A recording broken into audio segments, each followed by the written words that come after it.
I'm so strong for this test ban. I think that this is one of the steps which may bring about a change in China's policy, or at least some movement in China's policy over a period. President, there have been some sounds lately from Democrats in Congress that Democrats, particularly those in Congress, are in trouble for 1964, particularly those in the North. Have you seen any signs of such trouble? And it's possibly due to the civil rights issue. I think there'll be some. I think everyone's probably going to be in trouble in 1964, in the sense they have to compete. On the other hand, I think the Democrats will have a good record when they leave here. And I think that that record will be put against the record of the Republican Party in the Congress. When that's done, of course, I look with some optimism in 1964. I think that we have a good chance, if we get the tax cut, to have a good 2 or 3 years and possibly longer of prosperity. We have a good chance to make a dent in this unemployment, which has been with us for the last 5 years. We have a good chance, if we carry out the other programs, education, mental health, conservation, resource development, and all the rest, to go to the people in 1964 with a good record. That's why I think the Congress should stay in session. That's why I don't think we should hurry home this fall. We've got a good deal of unfinished business left before us. And I think that Congress will stay here until it's voted these matters up or down. That's my strong conviction. Someone called the civil rights issue in 1964, I think, the fear of the political unknown. Would you agree? Yes, I think that what they're wondering is what effect this will have, whether the North, which has supported civil rights in the past, will continue to support it. I think they will. I think the bill we put in is a reasonable bill. And I think that my judgment is that we will not divide this country politically into Negroes and whites. It has been said by some that this office, President of the United States, is almost unmanageable. How do you feel about it after about 3.5 years? Well, I think that the problems that we face seem somewhat unmanageable, but that's because the spectrum is so wide. If you realize that 25 years ago, the major problems, and they were, of course, tremendously serious, really the major problems involved the domestic economy and Western Europe. As now we involved in Saigon, Laos, the Congo, all through Latin America, in the most detailed way, the problems have become almost overwhelming. In addition, we still have a very difficult society here at home to keep moving along. When you think of the number of people that are coming into the labor market every year, we have to find about 35,000 new jobs every week just to almost hold our own. That's why I keep coming back to the tax cut. I think that, and we have a history in the 50s of, particularly at the end, of sluggishness. We had a recession in 58, a recession in 60. We've had a higher rate of unemployment than any country in the West in the last 5 years. I think we have to move ahead in the same way, for example, that the British. It's rather interesting that the British government, which has a conservative party, put its tax cut in effect in 1 month. A larger tax cut that we've been talking about for a year, they put into effect in 1 month. And the fact is the British economy is now booming, and its unemployment has been cut. I think we can do the same. I use that as only one example of some of the difficulties of managing the affairs of government. This is a big government, big country with wide influences. But I think we are making a good deal of progress. If we look back over our record over the last 18 years, I think we can take some satisfaction in it. Western Europe is still secure. Asia is still secure. The country's never been more prosperous than it now is. Its gross national product is 4 times what it was 20 years ago. So I think we can look forward in the 60s with a good deal of hope. But of course, this country and its affairs are not managed in the real sense in the White House. There's 180 million decisions being made which finally manage the country. There are occasional signs of continuing conflict between the civilian and military aspects in the Pentagon. Is this something that we should be concerned about, or is it more or less endemic to our system and the questions and issues that confront us? I think it's probably inevitable, and because the military have a definite responsibility, which is to prepare for war, and they have to assume that that war may begin tomorrow. No society can live generally with that degree of tension, that degree of concentration. So in a sense, there's a built-in conflict. But that their judgment has to be recognized, taken into account. But I think even they would agree that that is only one of the factors that we must consider. We can't live preparing for a war that may begin tomorrow with a certainty that it may begin tomorrow. We have to prepare to protect ourselves. We have to prepare for an aggression that may occur. But we can't do everything that the military want. Even before we sent our budget up to the Congress, we had cut the military budget nearly $14 billion, and still it was the highest military budget when it finally went up in the history of the country, and it's already been cut by the House of Representatives another $2 billion. I think that's too much, but I think there is a conflict. It was decided by the constitutional drafters, however, that that conflict should be finally settled by the civilians, that they should bear the responsibility. Thank you, Mr. President. Thank you, Mr. President. That generally signals the end of the interview, but as we'll show you later in the program, President Kennedy wasn't quite after the newly expanded Huntley-Brinkley Report aired. NBC News broadcast a program called the JFK Report, which dealt with issues covered in Kennedy's interview earlier that day: civil rights, a tax cut, and the nuclear treaty. As we'll show you later, it also featured an interview with Attorney General Robert Kennedy. From Washington, D.C., NBC News presents JFK Report. Now here is NBC White House correspondent Sander Van Oker. Good evening. In the past year, much has happened, but three things stand out: rising Negro discontent and the administration's attempts to deal with it, the president's request for a tax cut and congressional action on it, and the signing of the Test Ban Treaty, which may provide a turning away from the nuclear balance of terror which has dominated world politics for the past decade. There may be other events more important to others, but these three stand out as having had a major influence, the full implications of which we can, as yet, only dimly perceive. Today, the Senate began its debate on the Test Ban Treaty. How, after so many years of deadlock, did it finally come about? Here is Ellie Abel, NBC News State Department correspondent. Here in the Grand Kremlin Palace on August 5, 1963, the treaty was signed banning nuclear tests in the atmosphere, underwater, and in space. The signers, Andrei Gromyko of the Soviet Union, Lord Hume of Britain, Secretary of State Russ for the United States. These were not the men who made the policies that led, after years of sour frustration, to this end or this beginning. In the age of Kennedy and Khrushchev, foreign ministers are instruments, not makers of policy. It was a Kennedy-Khrushchev agreement, and the Soviet premier was there, behaving like the grand impresario. The treaty, in fact, was the fruit of Mr. Kennedy's policy, above all of his actions in the Cuban Missiles Crisis last October. In his inaugural address, President Kennedy said, "Let us never negotiate out of fear, but let us never fear to negotiate." It took more than 2 years of crisis in Laos, in Berlin, and Cuba. Years shadowed by fear with no serious negotiation, just a lot of talk at Geneva and elsewhere. Perhaps the Russians came to believe that the untried president would not risk war to stop their nibbling. If so, Cuba changed all that. It was Khrushchev who retreated. That dangerous confrontation aggravated Khrushchev's troubles with the Chinese.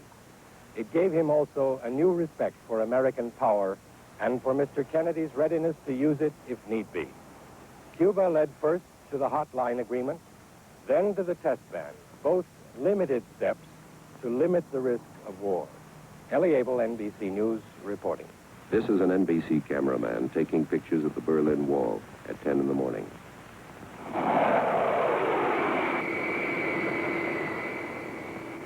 This is the film he shot arriving at New York International Airport that same afternoon.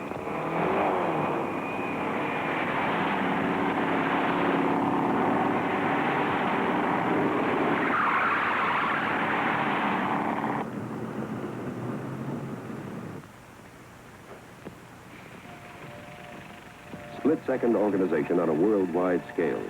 Speed and efficiency in the New York and Washington nerd centers of NBC News. These now make possible the expansion of the famed Huntley-Brinkley Report to a full half hour, increasing its news coverage, adding vital documentary features.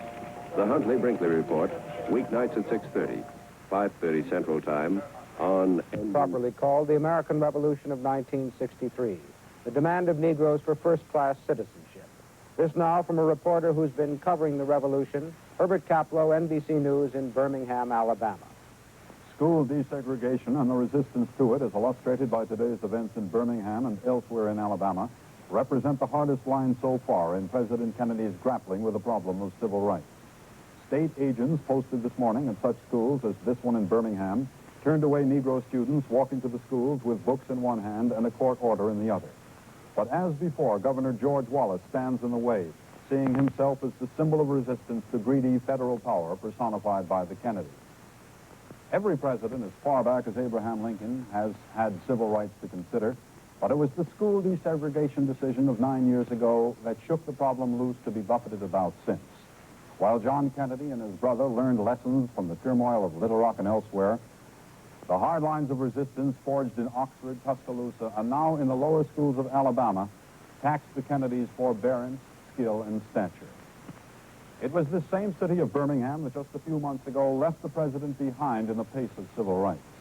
The administration was doing just about as much as it had to do, accepting tokenism of the day as creditable progress.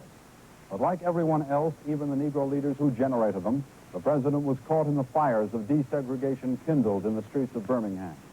Since then, it's been a much more aggressive civil rights program endorsed by the president, and tokenism no longer is enough.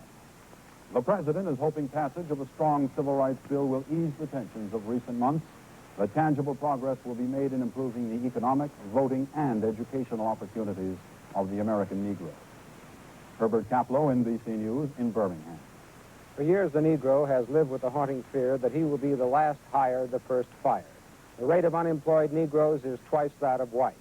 That's especially true during a recession, an event which the tax cut is designed to prevent. After a decision not to ask for a tax cut in August 1962, the administration presented its tax program in January of this year. In February, the hearings before the Ways and Means Committee began. Scores of witnesses testified, most of them favorably, but some insisted that a tax cut be accompanied by a cut or clampdown on federal spending. Secretary of the Treasury, Douglas Dillon, who'd been against a quickie tax cut in 1962, led off for the administration. Presiding over the hearings was Chairman Wilbur Mills of Arkansas, who would not move on a tax cut unless it was accompanied by reform. Nothing preoccupies the president so much as the tax cut. He wants it for prevention of a recession, which thus far his administration has been able to avoid. He wants it passed this year, and he wants it effective January 1st. A friend of mine told me, try America Online. I said, why? I've got a computer. He said, try it. You'll see. It's simple. Every time you sign on, welcome. It tells you if you've got mail. You've got mail. Want to send some email? Type the message, click here, and it's done. I like this. With one click, I can browse all kinds of great features on America Online. I've gotten help with my golf swing, planned my next vacation. I even get stock price updates every 15 minutes. America Online has over 100 newspapers and magazines, everything from Business Week Online to Cycle World. And I can browse them all. With America Online, you can point and click your way across the internet. And their web browser makes it easy to explore the World Wide Web. Call the toll-free number and you'll receive your free startup kit and 15 free hours to look around. It's worth a try. You'll see. Call 1-800-218-9191 now for your free America Online Startup Kit. That's 1-800-218-9191. Call now to arrange for a free phone consultation. Welcome back to Time and Again. John F. Kennedy was famous for saying, "We can do better." Well, in his interview with Chet Huntley and David Brinkley, he clearly thought he could have done better. Kennedy knew the power of television, and he intended to use it. After the questions were over, Kennedy wanted another crack at some of the answers. Huntley and Brinkley were happy to oblige. Not quite how things are done today. Thank you, Mr. President. There's one or two places we're a little braggart. I thought we might do almost think about doing them over. One is Saigon. 3.5 years? Yeah, 2.5. Well, that doesn't matter. One is, we're a little sort of general about South Vietnam. I don't know whether we can improve it a little. I hadn't heard what President Truman said either. What was that? He said he's opposed to a tax cut until you get the budget done. You want to do that one over? I think maybe South Vietnam was a little more verbose than it needed to be. Do you recall get your question? which? I see. I said first one was, do we tend to get locked into a policy and find it difficult? Maybe that was the part that I didn't quite. get on to. Another part I asked was, are we late in recognizing the true nature of the Diem regime? Yeah, those are both questions that I don't think they're rather difficult. May we reduce our aid, I asked. And then... No, that's all right. I think what I said on that was all right. I think it was those other two. I don't know. Why can't we use more influence in South Vietnam? If we have influence, why don't we use it? Yeah, you asked three somewhat difficult questions about South Vietnam, and the result was that I'm afraid my answers were awfully... You want to do them again? Let's take them again. Okay, let's try it. Do it again, then we'll see what it comes out this time. I'm surprised at Truman. My God. They get him on those morning walks. And... I went into it a little at the end, even though it wasn't responding, because I don't think I'd put enough in as to why we wanted the tax cuts. So, want to take that? Really no, it was really in response to another question of yours. I don't know whether we can tag it on to, if you want to decide in cutting it. Something. Hubert was talking the other day in the Senate. He said what the people in this country believe is perhaps more important, believe is true, is perhaps more important than what is true. Is it becoming apparent that the idea of deficits cannot, we're not recording them, cannot be sold to the American people? I think it's damn difficult. I think we just have to... You think it's impossible to sell it to them? Well, God, we've been trying, and he told Truman he wants to be helpful, and he is helpful in every chance he gets. When I just think of that British experience, of course, it's fantastic what they were able to do. Without, I mean, there were objections to them for not doing enough. Why everybody thinks that recession and unemployment, which is next year, I don't say you can keep, by next April, this will be the longest peacetime recovery since the longest economic period of economic expansion since the Civil War. So, I mean, you're bound to have the dip down. Now. The British quick, immediate. So, in answer to your question, I don't think, maybe you have to go through one more hard experience. Let me ask you that this time, all right? And maybe we should say what Truman said, because a lot of people will not have heard. All right. Anytime you're ready. Yeah. I'll take these on South Vietnam, then, if you want to pick up the... Mr. President, in respect to our difficulties in South Vietnam, could it be that our government tends occasionally to get locked into a policy or an attitude, and then finds it difficult to alter or shift that policy? Yes, that's true. I think in the case of South Vietnam, we've been dealing with a government which is in control, has been in control for 10 years. In addition, we have felt for the last 2 years that the struggle against the communists was going better. Since June, however, the difficulties with the Buddhists, we've been concerned about a deterioration, particularly in the Saigon area, which hasn't been felt greatly in the outlying areas, but may spread. So we're faced with the problem of wanting to protect the area against the communists. On the other hand, we have to deal with the governments there. That produces a kind of ambivalence in our efforts, which expose us to some criticism. We are using our influence to persuade the government there to take those steps which will win back support. That takes some time, and we must be patient. We must persist. Are we likely to reduce our aid to South Vietnam? I don't think we think that that would be helpful at this time. If you reduce your aid, it's possible you could have some effect upon the government structure there. On the other hand, you might have a situation which could bring about a collapse. Strongly in our mind is what happened in the case of China at the end of World War II, where China was lost, weak government became increasingly unable to control events. We don't want that. On the other hand, we don't want a dictatorship that alienates people by its very repressions. So I think it's going to take some time before we bring an improvement in the Saigon area, or before the government improves its policies and its relations with the countries around the world. But I'm not sure it can't be done. In fact, I think it can be done. Mr. President, has our government been late or tardy in recognizing the true nature of the Diem government? There's been some difference of view. On the one hand, as I say, Diem has been in control for 10 years. Number two, there has been a better military result in the last 2 years. That's been on the encouraging side. Internally, however, there's been some, particularly the last 2 months, degree of concern, so that it's not a black and white situation. It's a matter which we have to work with. This is also true in South Korea. It's true in other governments around the world, in Latin America. We have to work through the people that are there, through the governmental structure that is there. We can't bring about overnight changes. They won't accept them and probably be unwise. The United States can't write the bill for every country. But I think we can use our influence, but I think we have to recognize that it takes some time. We don't want to get into the business of knocking over and building other governments. We want to, particularly, we want to influence events which will bring success. Now, that's been done in some cases. And as I say, we have reason to be encouraged ultimately about South Vietnam. What has concerned us, however, is the course that events have taken in the last weeks. We're trying to change that course to the degree that we can from 10,000 miles away. Weld has indicated he does not want my support. Why anybody would is beyond me. Imus on MSNBC. Morning TV just got a little bit more Bald-headed doofus. dangerous. It's a new day, and the world is changing. That's why the people of MSNBC Daytime are bringing it to you in a whole new way. On cable and on the internet. Spend your day with MSNBC and get closer to your world. MSNBC Daytime. It's time to get connected. Approach the portal threshold and establish visual contact with the portal's external node.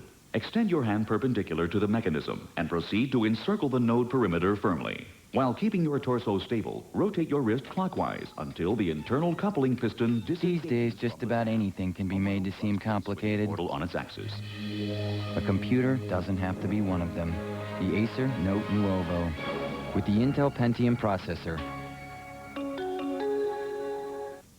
Introducing Precision Movements by Raymond Weil. The Parsifal Collection. Swiss handcrafted, water-resistant, solid 18-karat gold and stainless steel.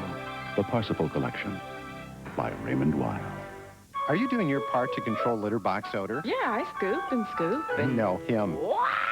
Only Fresh Step Scoop has maximum clumping when you scoop, and odor neutralizers that freshen when he steps.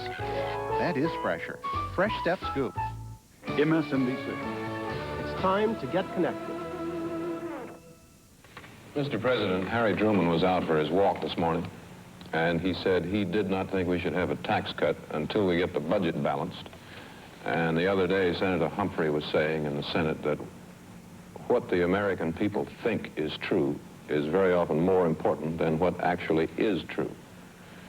In view of all that, what do you think about cutting taxes while the budget is still in deficit? The reason the government's in deficit is because you've got more than 4 million people unemployed. And because for the last 5 years, you've had rather a sluggish growth, much slower than any other Western country. I'm in favor of a tax cut because I'm concerned that if we don't get the tax cut, that we're going to have an increase in unemployment and that we may move into a period of economic downturn. We had a recession in '58, recession in 1960. We've done pretty well since then, but we still have over 4 million unemployed. And I think this tax cut can give the stimulus to our economy over the next 2 or 3 years. I think it will provide for greater national wealth. I think it will reduce unemployment. I think it will strengthen our gold position. So I think that the proposal we've made is responsible and in the best interest of the country. Economic response to Britain's tax cut seemed to be almost immediate. Would it be as immediate in this country, do you think? I think it would be. Interestingly enough, the British came forward with their tax cut in April, passed it within a month. They're experiencing the economic benefits for it. Unemployment's been substantially reduced. They have a larger deficit than we do. Yet the only criticism was that it wasn't enough. Nearly every economist has supported that. I think that it's in the best economic interest of the country, unless this country just wants to drag along, have 5 or 6 million people unemployed, have profits reduced, have economic prospects, have our budget unbalanced by a much larger proportion. The largest unbalanced budget in the history of this country was in 1958 because of the recession, $12.5 billion. The fact of the matter is, of course, government expenditures do go up in every administration, but the country's wealth goes up. President Eisenhower spent $185 billion more than President Truman. But the country was much wealthier. It's much wealthier now than it was in the last year of President Eisenhower's administration. I think our economic situation can be very good. I think what we proposed is a responsible answer to a problem which has been part of our economic life for 5 or 6 years, and that is slack, failure to grow sufficiently, relatively high unemployment. And if you put that together with the fact that we have to find 35,000 new jobs a week, I think the situation in this country calls for a tax reduction this year. Thank you, Mr. President. Fine. Well, I don't know. They're going to have to cut that a little around because we covered about that. But you're up to that. With that second, thank you, Mr. President, You might think the interview was really over. Not quite. Kennedy had more to say, but first he made some small talk with David Brinkley, asking about the new expanded version of the Huntley-Brinkley report, which would begin that evening. Is that going to be tough, a half hour?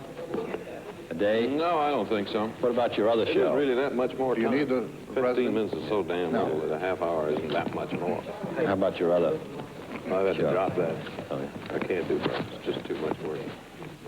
We don't need the president for that question. Oh, all right, I can ask. Mr. President, it has been said by some that this office, President of the United States, is almost unmanageable. How do you feel about it after 2.5 years?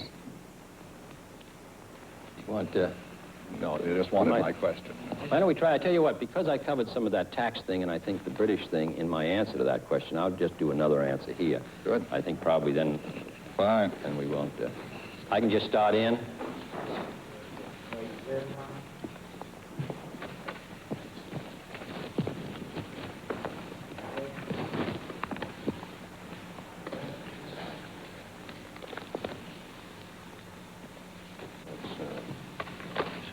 Taylor and Cutter will make the point.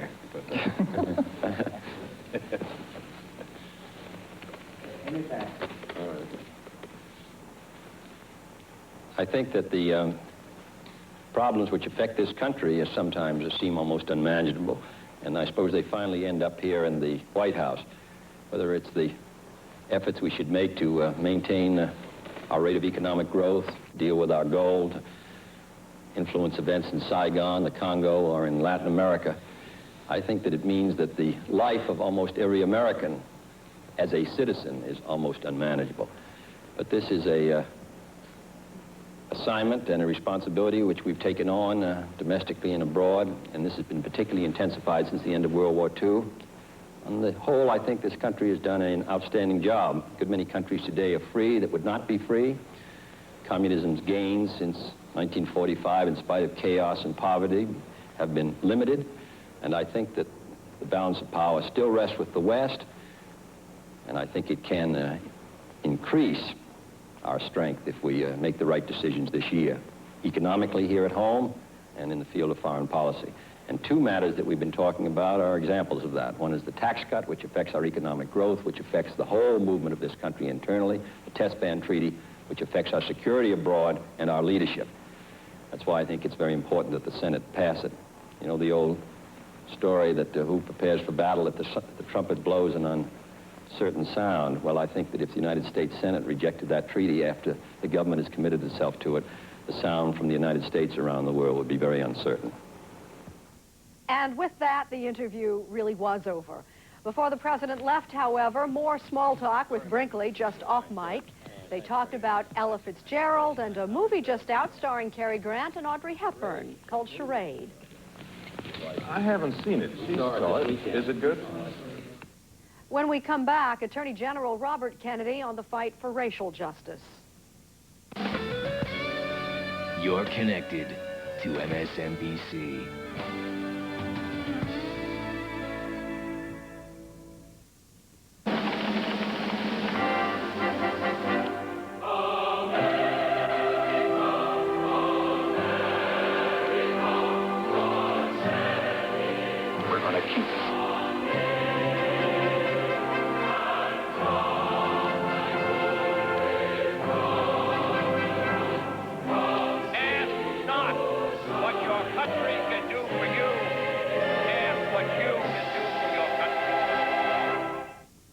Introducing the perfect recipe for all those times when you have no time.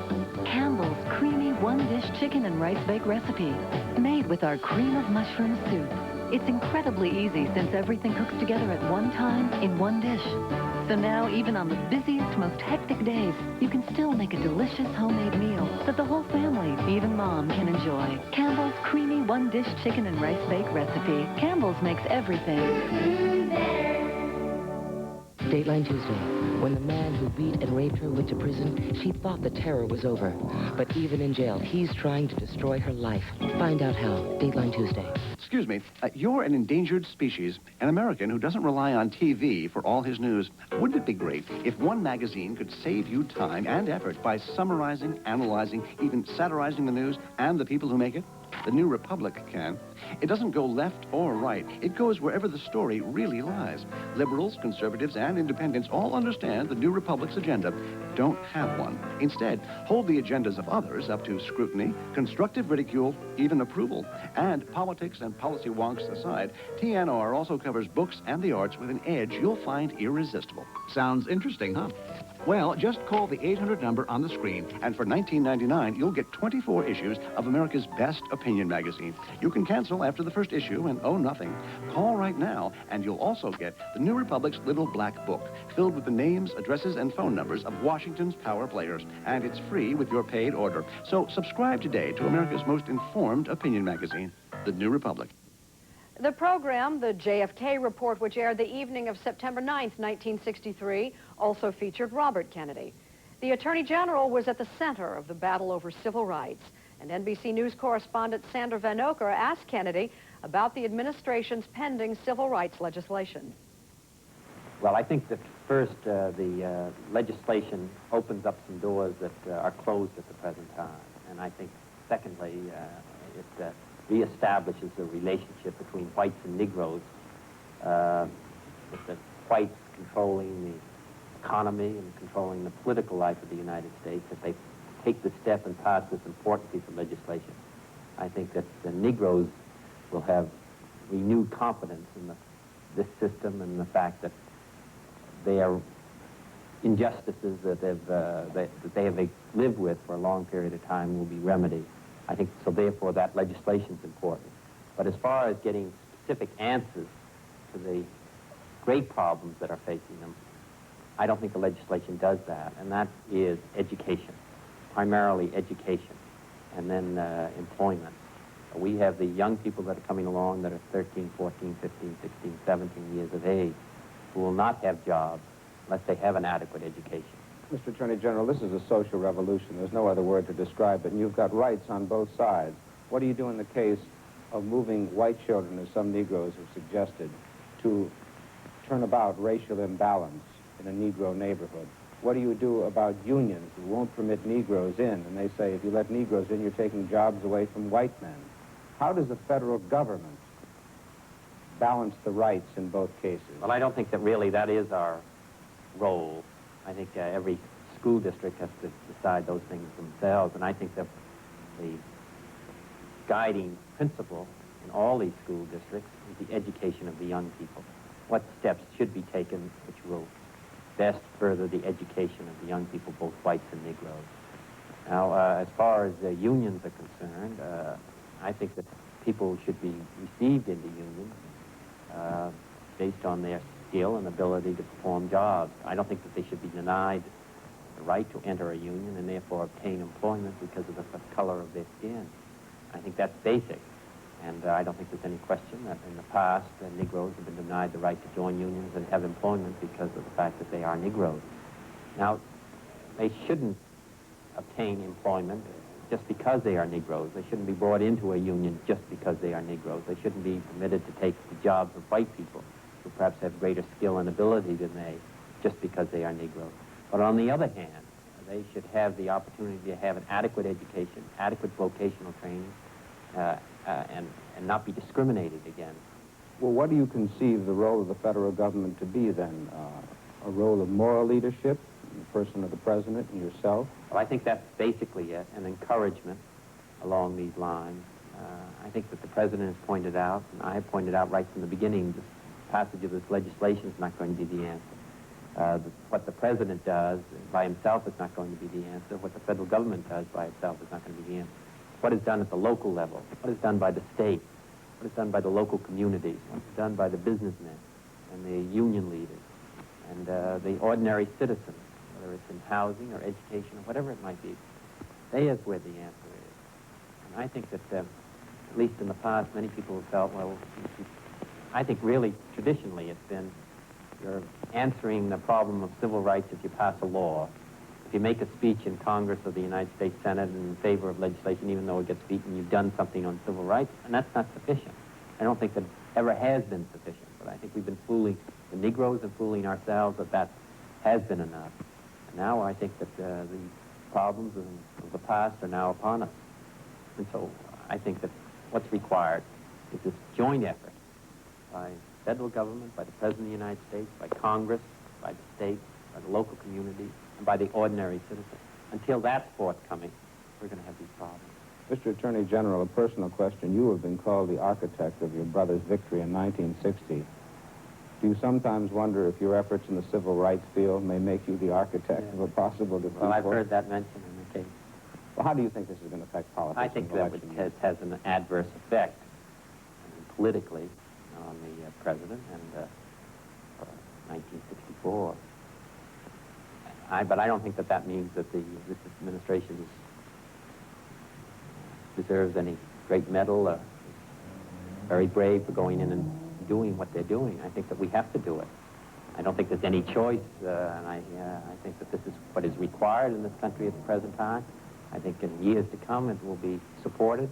I think the immediate effect is an adverse effect, not just in the South, but I think in many communities in the North. Because this isn't a problem just for Southern communities. I think that there's a great hypocrisy in the North of looking to Birmingham or saying what's happening in Jackson, Mississippi, without recognizing what is happening in their own communities. Keep talking about Alabama and Mississippi and not see what is happening just a few blocks from there. So I think now they're realizing that. We are, all of us, all across the country. And I think that this kind of awakening is having an adverse political effect on the administration that people feel is responsible. The presidency and the power of the federal government, but hardly one that will help him win the South in 1964. By this time next year, the nation will be involved in a presidential campaign. President Kennedy will look upon his administration's works, find them goodly in number, and then will tell the American people... Of course, Vietnam remained central themes of the 60s and beyond. That's time and again for now. Thanks for joining us. I'm Jane Pauley, and we're history. House can say